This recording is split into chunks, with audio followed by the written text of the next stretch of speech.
On Saturday, October the 11th, we will launch the most epic financial campaign in LA, a Future Homeowner Fund campaign. Imagine this, 100 kids to open accounts. On average, at $1,000, we'll put them on pace to have over $1 million in the future. And to achieve that goal, I brought my partners with me from Thirvent, our brother Marc, our brother Ryan. My brother. How are you guys? Well, Doing man. well, man. Excited to be here. You guys pumped? We're pumped. We know You can't not be pumped That's what around I'm saying. Nick. It's hard not to. The energy that you give, bro. It's good to be I here. love it, man. So let's do some introductions. Brother Marc, the floor is yours. So, Marc Henderson. am a market director at Thirvent. Been with the company for 7.5 years.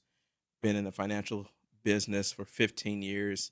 There's always a marker for me around that 15 years. Is that's the year I got married as well. So a lot of change happened for me 15 years ago. But I have a 2-year-old daughter and get a chance to work with families every day and our team to help them to help our clients make the most of what they've been given. I love that. That's incredible, brother. Brother Ryan. Yeah, man. It's amazing to be here. I started with Thirvent almost 2 years ago. I started in the financial industry around 2014. And I work as an engagement leader, working with our churches, nonprofits, our communities on financial engagement or financial education and literacy. I'm also a partnership specialist, so I work specifically with the Church of God in Christ as one of our top partners in the space as we're trying to close that wealth gap in the Black community. 5 beautiful children, 2 grandchildren, love my family. So if you see me duck out, it's probably because I got a call from one of the 10 people in my household. But no, it's great to be here, man. Excited to partner with you. I love that, Man, brother. how many years married? You said 5 children and grandkids, but Yeah. So we're going on 18 years for both of us, our second time around. So it's been successful, and God's been blessing. We pastor a church in LA, so she's pastors with me. I don't necessarily just like to shrink her to first lady only. yeah. You know, if you can mother my children, you can also help me pastor the church. So no, we have a wonderful family. Yeah, man. That's incredible. Yeah. I love it. And to give those out there some context, my name is Nick Goucher, and I'm the founder of Nation of Homeowners. For 20 years, I've been on a mission to close the wealth gap in this country. I've had the honor of becoming a president for a mortgage company, and I've been a top 1% mortgage banker multiple years. But I'll tell you what's been on my heart for many years is thinking about how to start our kids earlier. And to give you some context, in 1892, Andrew Carnegie, when he became the richest man to ever live then, said that every American should work hard, save, and own real estate. And that was his vision. And today, 90% of millionaires have built their wealth through owning real estate. Yeah. But in 1936, renowned economist, African-American economist, Abraham Lincoln Harris, wrote a book and said the barrier to owning assets is capital. And in 2014, after President Obama had a speech about the importance of homeownership, FHA released an announcement that the barrier was capital. 100 years later, capital is still the barrier. Still the barrier. And so my question was, what can we do about that proactively? And so one of my thought processes was, if we can start to encourage parents to save early for their kids' future, let's say if they can save a few $100s a month, by the time that kid turns 6, they'll have $3,000. But that investment, by the time that kid turns 30, when you factor in compound interest, they'll have the equivalent of a down payment today. So a small down payment over time could become much bigger. So we're on a mission. And you guys are partnering with us. And so I'm thankful for you all. And I know that you guys, not just with your work, but personally, this has been your personal conviction too, to close this gap as well. Is that correct? Absolutely. I think, kind of being twofold, passion in the community and in my role with Thirvent, we are witness to so many that are behind with where they want to be financially, their own personal goals. I'm not going to put them behind, some magical American dream, just behind where they want to be and don't know how to get there. And I think the difference in that space is really where we come into play. Can we provide the education and the pathways for you to get over the hump of not knowing, not understanding, or not having access, and drop you in a space where you can now have access to the things you didn't even know were available? Like some of the things we'll probably talk about today, there's people out there that just don't even have the knowledge. That's right. It's like, so can we be that bridge? So yeah, it's hard work. Yep, love Hard that. work. And then, Brother Marc, if I could just ask you a question Yeah. to segue this, because you're one of the directors. Yep. Like, why was it so important for you? What did you all see? What did you see in this opportunity on how we were so aligned? Yeah. So two things come to mind. The first thing is you've heard that it takes a village, right, to raise a child.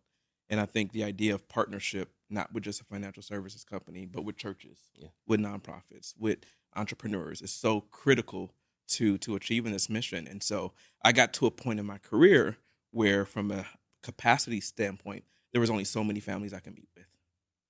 And I got a deep conviction on how can we talk about the wealth gap in America. Well, as we look at financial professionals, there's a lack of financial professionals that are licensed to serve in these communities. So I got this deep conviction to say, hey, what can we do? What can I do personally to help to grow that, to scale that? And so that's what, for me, the mission was, to take a step back from actively working with clients to say, hey, let's build a team of financial professionals that have a commitment to this work in whatever community they want to serve, but just bringing more awareness, more knowledge, more resources of people that really care for the community and want to see advancement in an area of wealth building. I love that. There's some people who are probably asking, what is Thirvent? Yeah. Who is Thirvent? Yeah. And so if one of you could give us the honor of giving us a background on. Yeah, so I think we have two different perspectives. Yeah. Okay. Because Thirvent does so much. So technically, right, we are a Fortune 500 financial services company that's been around since 1902. So very deep, rich history in the financial services space, and anything from investments, insurance, retirement, banking, charitable planning, generosity. We do it all. We have a Thirvent Bank as well for cash management. So we do a lot in this space. But I think what makes us unique is that we're structured as a tax-exempt organization.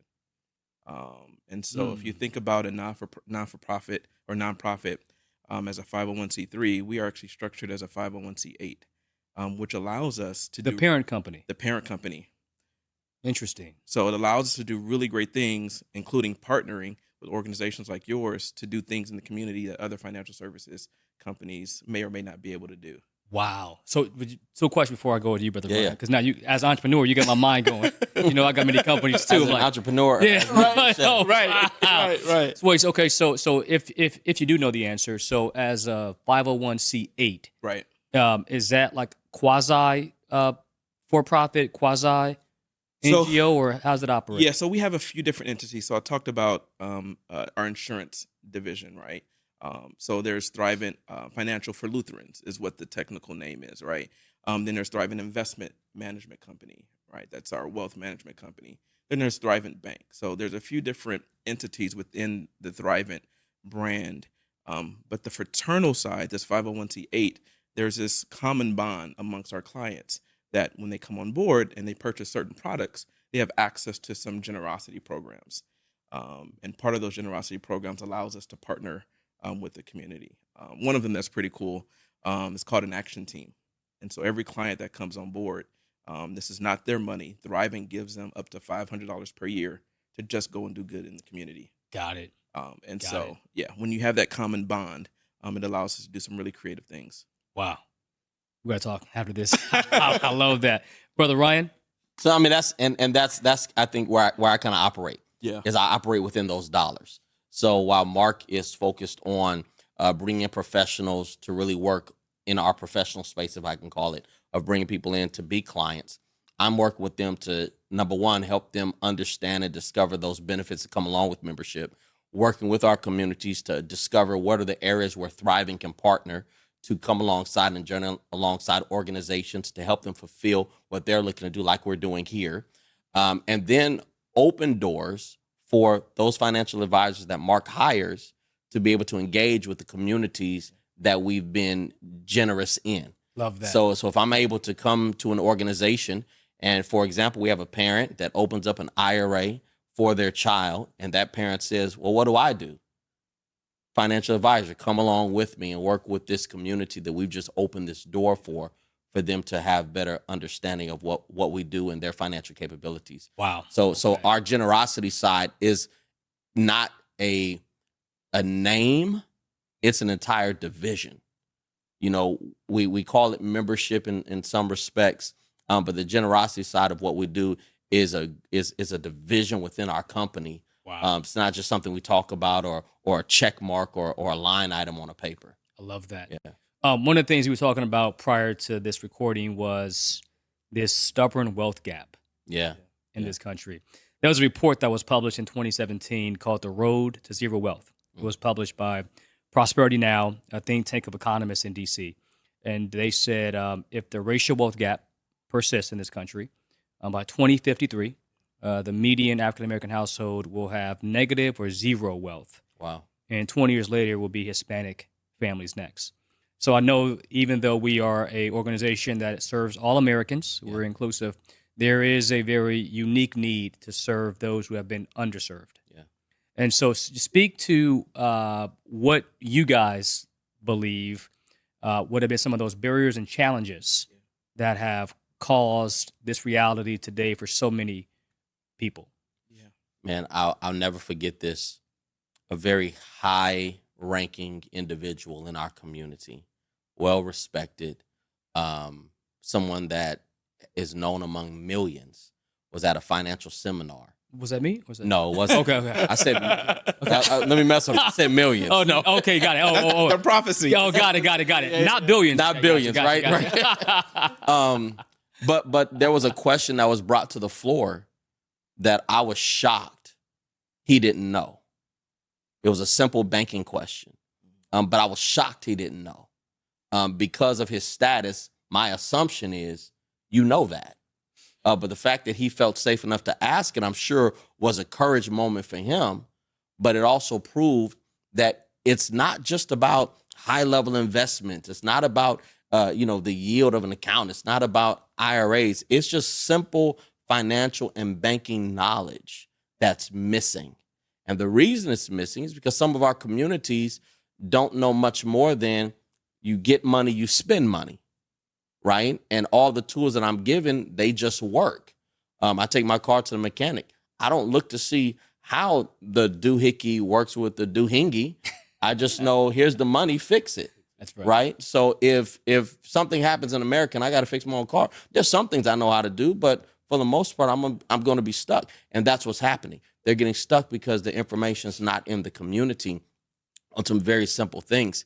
I think the goal is not to condemn, not to shame, but to understand what's missing and then provide a vehicle to deliver that information. But I just strongly believe the wealth gap is access. It's access to information that's available. Yeah. But, sometimes people come against our community specifically and, they have these derogatory thoughts. Even we do it to ourselves. But you can't research what you don't know is available. You can't look up and get understanding on what you don't know is possible. If I don't know it, if what I know is possible is one day I can afford Louis Vuitton shoes, then that becomes my goal. You can't fault me that I don't know how to, use my money should be working for me at night if no one ever told me. I don't have access to the information and I don't know what the information is to go and research it. Wow. And so it's bringing context and awareness to our community. So I think access is really that big barrier. Wow. I was at prior to coming to Thirvent, I was at another financial services company, Fortune 100 company. And I didn't realize this, but I was doing very well in the company. Started getting promoted in the company. And the more I got promoted, the higher the minimum to work with me grew. And so I realized, to your point of access, right? Yeah. People don't know. I think about Thirvent. You can open up an account with $50. But at some of these larger firms, Yeah. it takes a few zeros Yeah. to do so. And if we think about the location, the branch locations of some of these firms, are they in the communities? Yeah. They're not, right? And so I think that's another part of the access is people not knowing not only the information, but my heart is, again, we talk about growing my team. I would love to have a branch for Thirvent in the heart of LA, Come on. right? Wow. Game changer. And you know what the That'd financial be a game organizations are in the community? Check cashing, Right, payday loans. right. Those are the financial organizations Right. that are on the corners, right? Yep. And so if I'm staying within my blocks, Yeah. if my school's down the street, my job's down the street, whatever, Yep. that's what I know Yep. as the financial institution.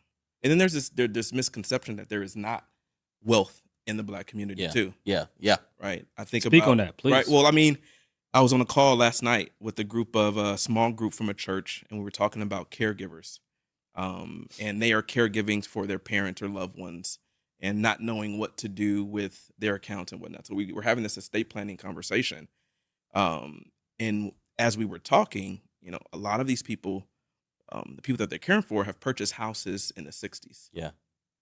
Houses are paid off, Yeah. right? And there's all of this equity built, and they just don't know what to do with it, how to protect it. And what happens in the Black community, you get to a point where, or communities of color, people just don't know. You get to a point where the person passes away, and now it's how do we transition this asset? And so whether we title it incorrectly or whether we go to probate, then we begin to lose the wealth that great-grandmother and grandmother Yep. and grandfather has, spent their hard-earned money kind of working and building.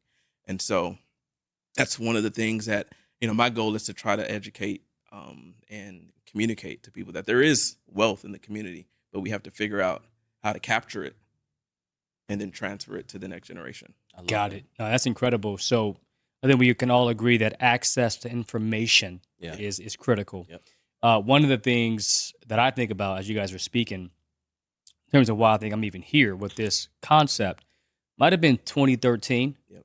And I got a referral from a high school friend of mine named Ashley, helped her buy a home. She's a nurse.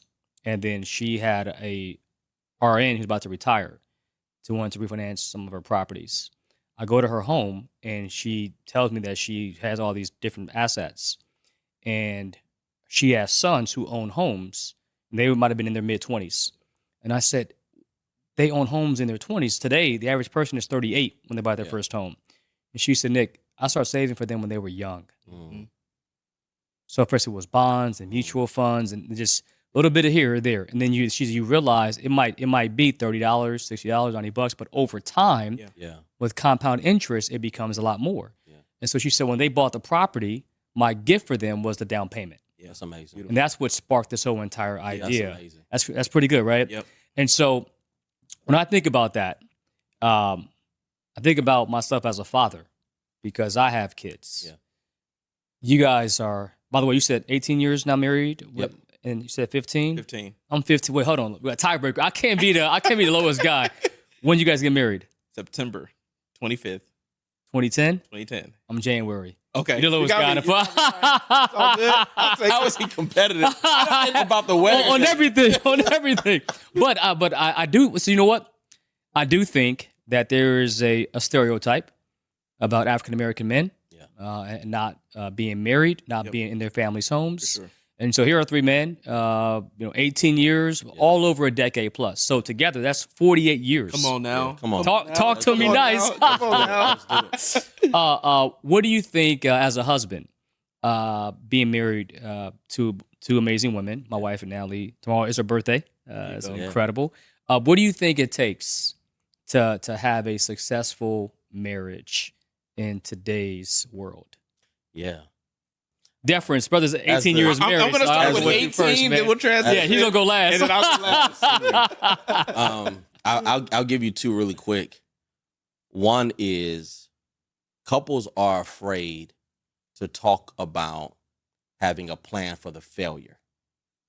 So if you think of the vows, better, worse, rich, poor, sick, health, we only expect, anticipate, and talk about success. We never put in any type of conversation about what if it goes wrong. And that's on any level, right? So if you look at any corporation, A corporation, they build their data center, and then they build an offsite data center that's called a disaster recovery center. Or risk management. So if a disaster happens here, we know that we're safeguarded over there. And so I think it's being comfortable talking about the what ifs and having a plan around them. The second By the thing way, I love how a finance guys can add risk management into how you keep a marriage good marriage. conversation. No, That's it's incredible. No, but serious, it's so right? true. But it is. That's so true. But think about it. That's an incredible reference. I love that. But think about risk That's so management. cool. We have it in That's every right. other aspect. Oh, that's true. We have it everywhere. That's so true. Like if you think about our savings account, like life insurance. That's right. But what insurance are we putting on our marriage emotionally, mentally, physically, right? To ensure if something happens to you, what's the recourse? That's right. I even take it this far. If I mess up, what are we going to do? The response is, well, why would you mess up? See, I feel that's the wrong conversation. The right conversation is, I'm not saying I will. I'm not saying you will. But what if it happens? Do we have a plan in place? And I think when you have those plans in place, the challenge is whatever area they come up in, you already say, let's pivot, right? Number 2 for me and my wife is communication. We have rules around our communication. Our favorite rule is this. You can never refuse a kiss in an argument.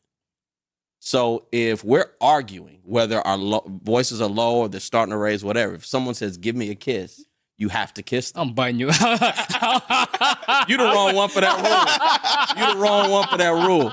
What it does every time, the one that's mad starts smiling, starts getting giddy, and you hate it. Yeah. You hate it because they broke you down. That's good. And now I'm we gonna can throw that communicate one. I like at an that. even level.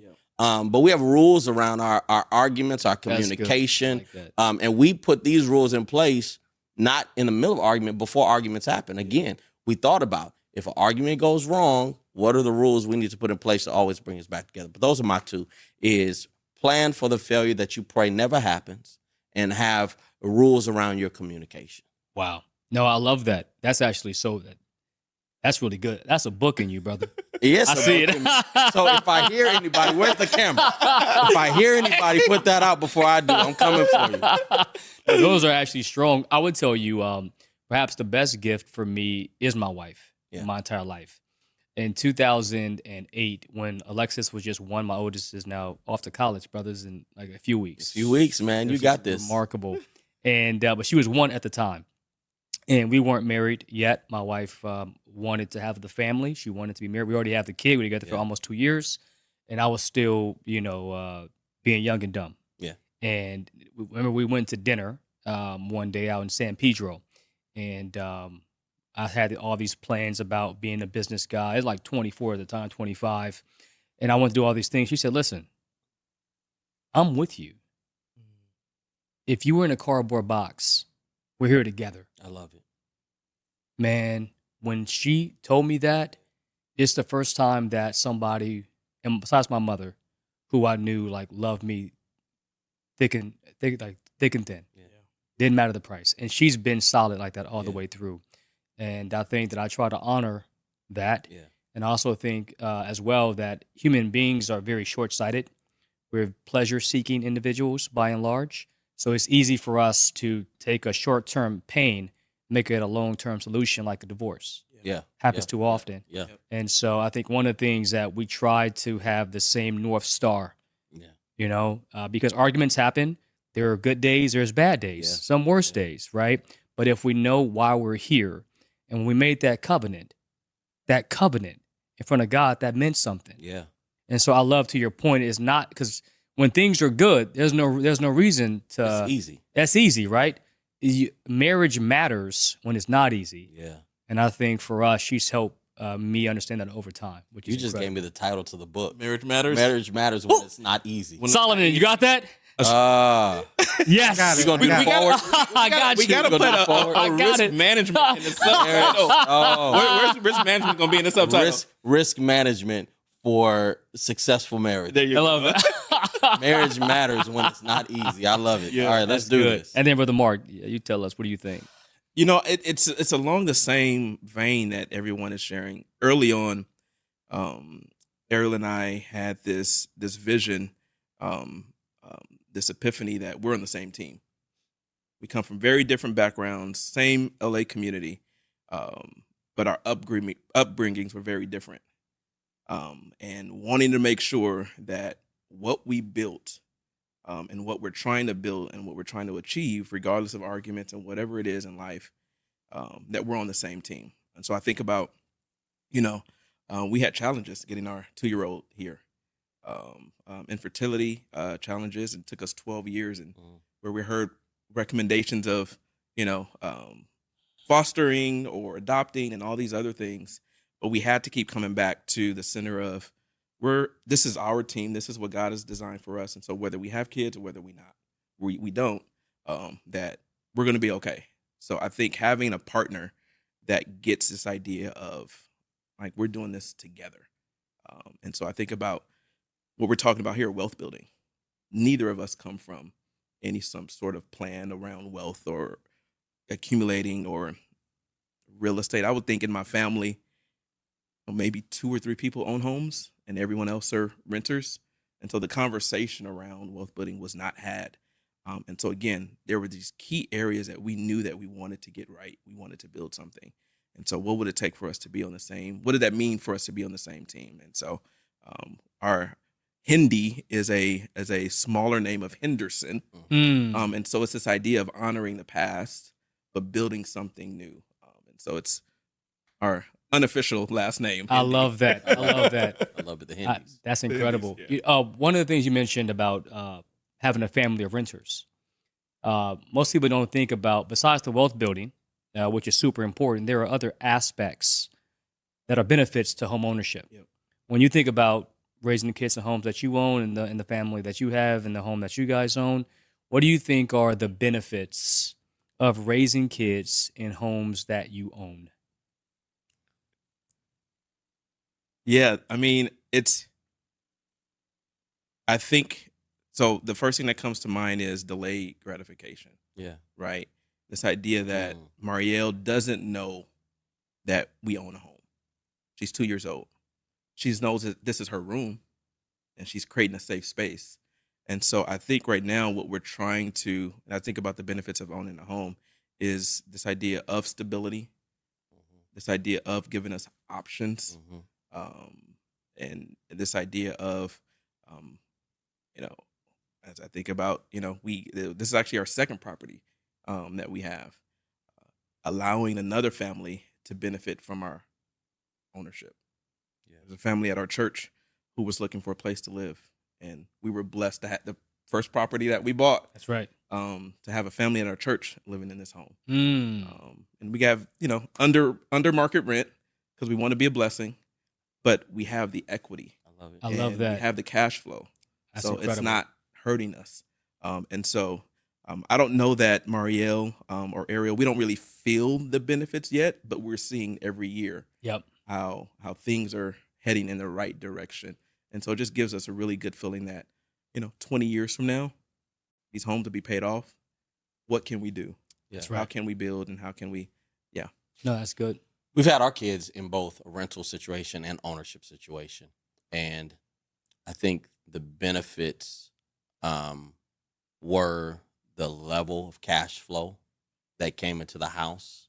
You could tell they could tell the difference, right? I'll never forget, there was one Christmas, one of my kids said, "Did mom and dad win the lottery?" But it was just that cash flow is an added value, and your children are able to see a different lifestyle. I think because of the changes that we've gone through, because we've gone through some challenges, I can hear them talk about things like, "Oh, I can't wait to have my own room again in our own house so I can do X, Y, and Z." Right? So, taking them from an ownership perspective for life challenge reasons and going into a rental perspective, you hear how they're not satisfied with it, right? They're not paying any bills. They're not doing anything, but then they start to imagine, when we get back into our own house, I want to tear down a wall so I can make my own cave inside of my room, right? So there's just a different processing way of thinking where they identify, I can, I'm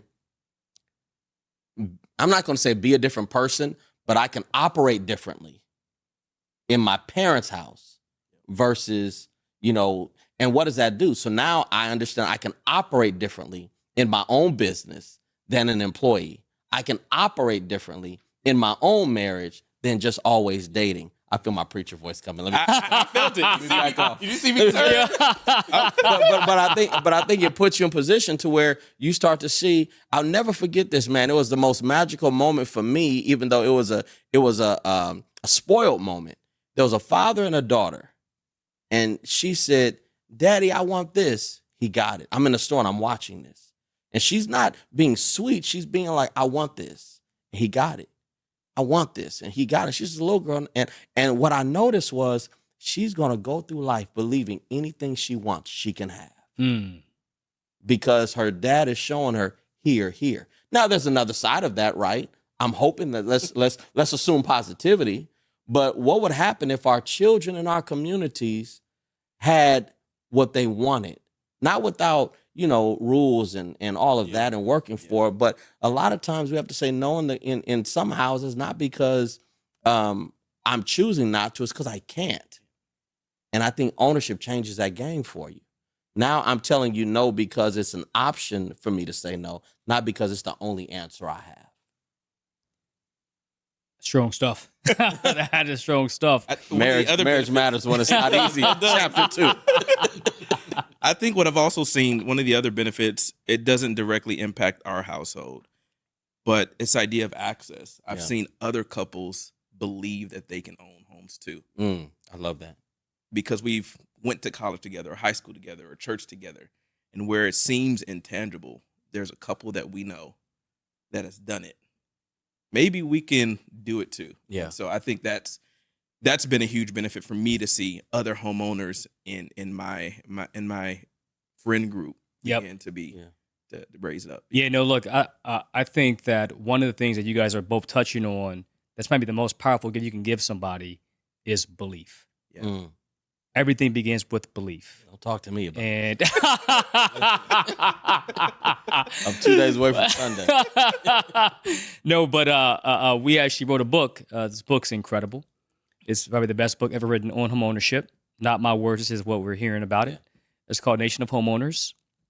And then the book was inspired because I saw a study that 61% of renters believe no matter how hard they work, they'll never own a home. That's 28 million people who have given up on that dream. Yeah. And when you feel defeated, there's despair, there's anxiety, lack of imagination, and it reverberates everywhere else in your life, in your relationships, in your ability to move up in the world, in your work, in your fitness, in your family, relationships. It touches every place. And so to your point, that's one of our missions, is to give people belief that it is possible. Not easy, but it's possible, right? And with the plan, with patience, and with discipline, and a commitment, and a big reason why, it's possible. That's why we're here today, for that objective. And I think in that, Mo, let's talk about fatherhood, if we can for a second. I think a lot about being a father. And one of the things that I thought about over the last couple years, I didn't know this until maybe a couple years ago, but to give you some context, I come from 4 generations of men born with no father in the home. My grandfather was 9 years old, Billy Jameson. It's 1947. His father's a taxi driver. His father's not coming around the home, Fort Worth, Texas. And one day he wants to spend time with his father, so he hides in the back seat of his taxi. He has no clue he's there. Customer comes in the car, back seat. He sees his little 9-year-old boy. Like, what is this? You can imagine his reaction. Talmadge, which is my great-grandfather's his name, he sees Billy. He's like, "What are you doing?" He says, "Dad, I don't see you. I want to spend time with you." He says, "I'm going to take you back home. I'll come see you later." He doesn't come back till he's 16. 7 years. His mom passed away when he was 10. So he was orphaned for 6 years. Wow. No father in the home. My father, Anthony, who raised me, when he was 10, his father, Ivan, left the home. Kissed him on his forehead at night. He didn't see him again for a long time. When I was 11 years old, I found out that Anthony was not my father, my natural father. And that really did something to me young because I felt like I wasn't wanted. Now, in hindsight, I have a father who took me in, and I love him for that. But when you're 11, 12, you don't really understand how Right. Yeah. it works. And so when I had the honor in 2021, and I love all my kids, but when I had my son Nicholas, it was like in him, the past had ended. There was a new beginning. Don't start. Yeah. I didn't think we Yeah. was gonna need this. I know. I don't think we're gonna need this tissue. Don't start with me. And so We grab it.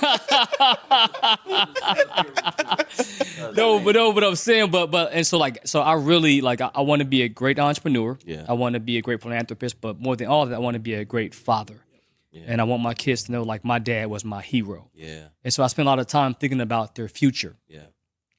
When you guys think about the kids that you guys have different age, your baby girl's 2, She's 2. Yeah. and then your range from young adult down to I range 16, from, right? Like 10 to 27. Okay, copy. What are some of the hopes, the dreams that you guys have for your kids in their future? Yeah, so I live by, or I teach my kids this principle. I failed for you. So where I failed, don't go repeat the lesson. And where I've started you, you start from there. My hope is that they're better than me. They're greater than me. They do things sooner than I did. I think sometimes because I want to be a great father, if I'm being honest, I practice more of, and I'll be transparent. So my father had a first of 4 strokes when I was 20.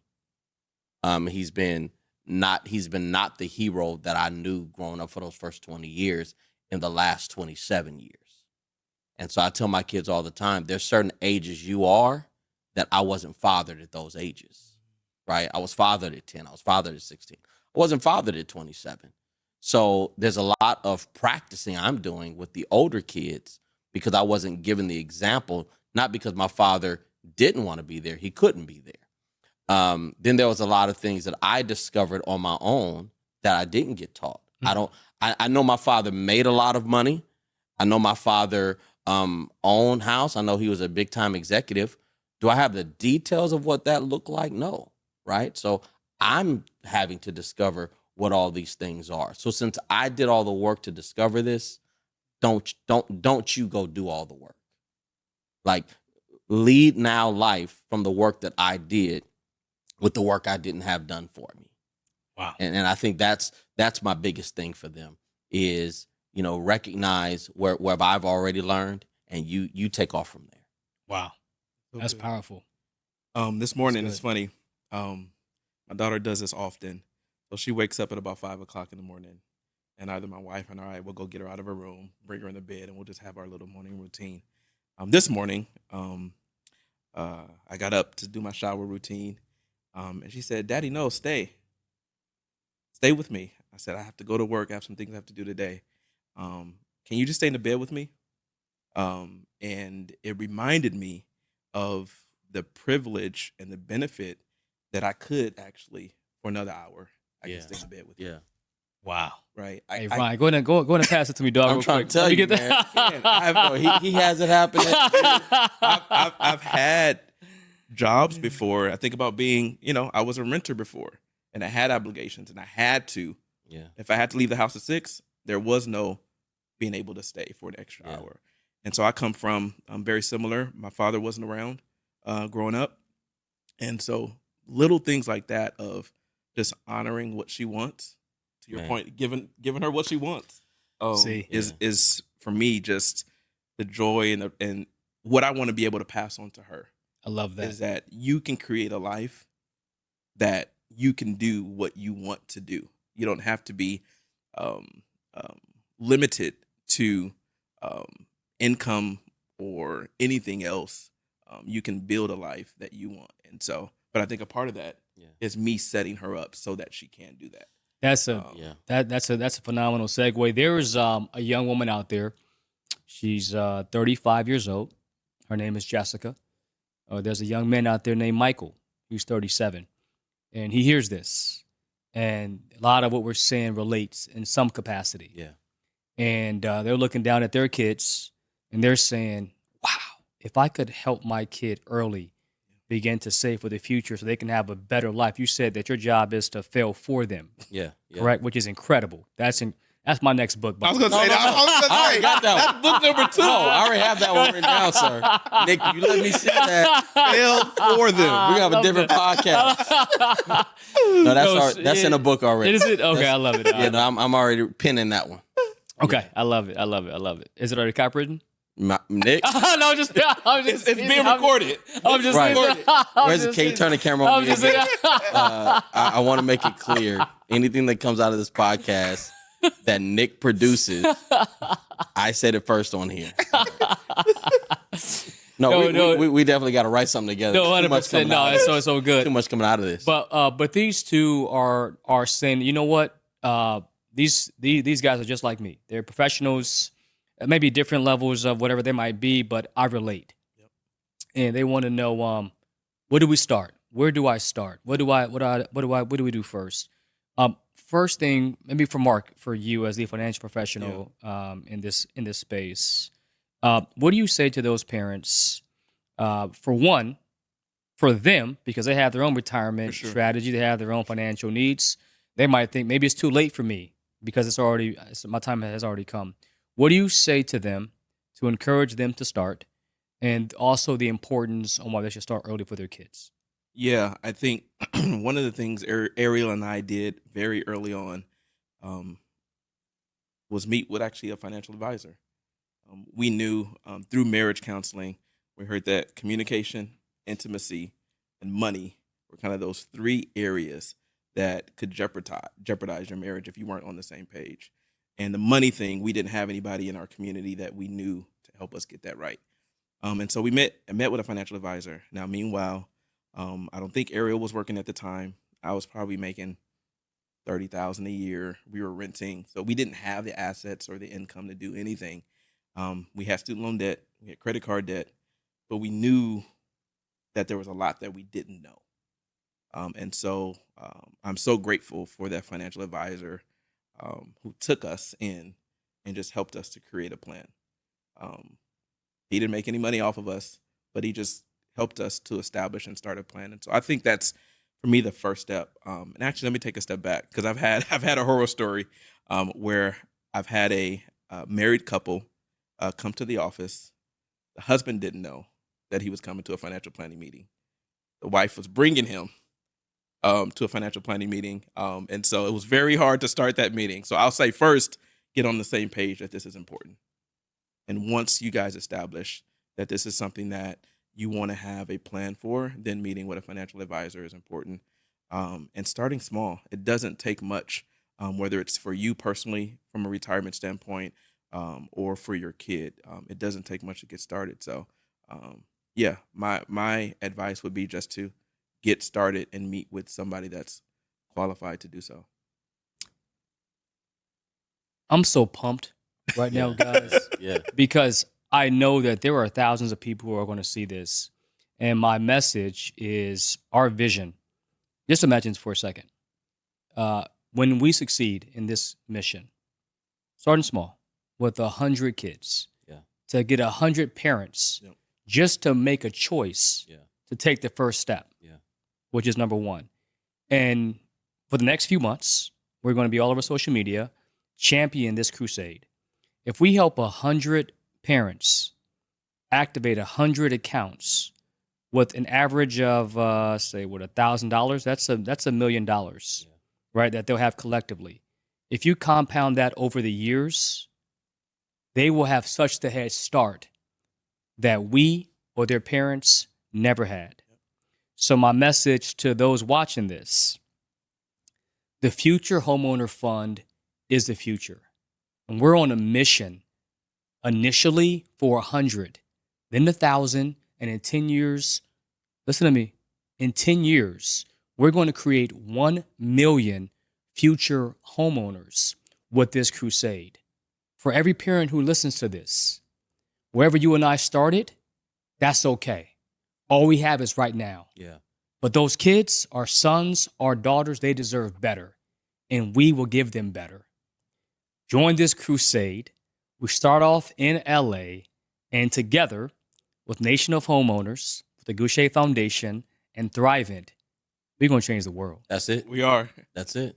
You guys pumped? Yeah. I'm ready. I'm ready. I'm ready. Let's do I'm ready. this. I'm ready. This is so good. I love it. Hey, my Yeah. brothers, it was an absolute honor Yes, sir. Yes. and a privilege. Just one, as I would tell you guys, as men of God. Yeah. I love you for it.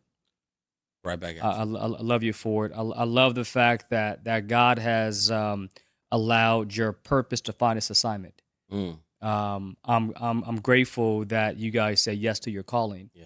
And the number of people that we get a chance to touch, I think God's pleased. And so in order to putting your talent, your skills, your energy into things that matter, that have generational impact, it's an honor. Man, So- Nick, I've known you for a long time. Very long We time. go back a long time. Very long this is my cousin, by the way. This is family. This is family. This is family. This is for a family. very long time, man. And thank you, man, for your leadership. Like, you are changing generations by your boldness and your courageous spirit, your energy. People are going to get it, and they're going to do something. You're going to take action. And so we need people like you in the community, in business, that are experts in their field, but have a heart for those that are in the community that may not have access or believe they don't have access. Thank So, you, brother. Thank you, man. I appreciate that. I think, I don't know, we've known each other 10, 15 years, something That's right. like that. That's right. I'll never forget this moment we shared. I called you and I had a financial hiccup in my finances. And I said, I don't know what to do.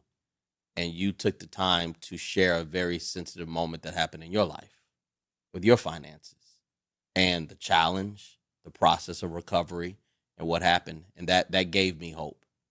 And I feel like this is doing that same thing. And I say that for two reasons. One, this isn't like a money grab That's right. or some type of, let me get famous from this move from you. This is where your heart is. Because that was a conversation between two brothers in the middle of the day.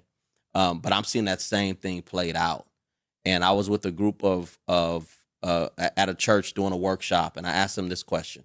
I said, had your parents received this information when they were your age, would your life be different? 100% of their hands went up. Wow. And really, that's what we're doing. Yeah. We're providing information to people that may or may not have had it, but we know that their kids' lives are going to be different because of it. So thank you for leading this. Thank you for the partnership. Thriving is, we're here. We're here. We're here not going 100%. anywhere. We're excited of what's going to happen. Let's change the world. Hey, America, are you ready? Let's go.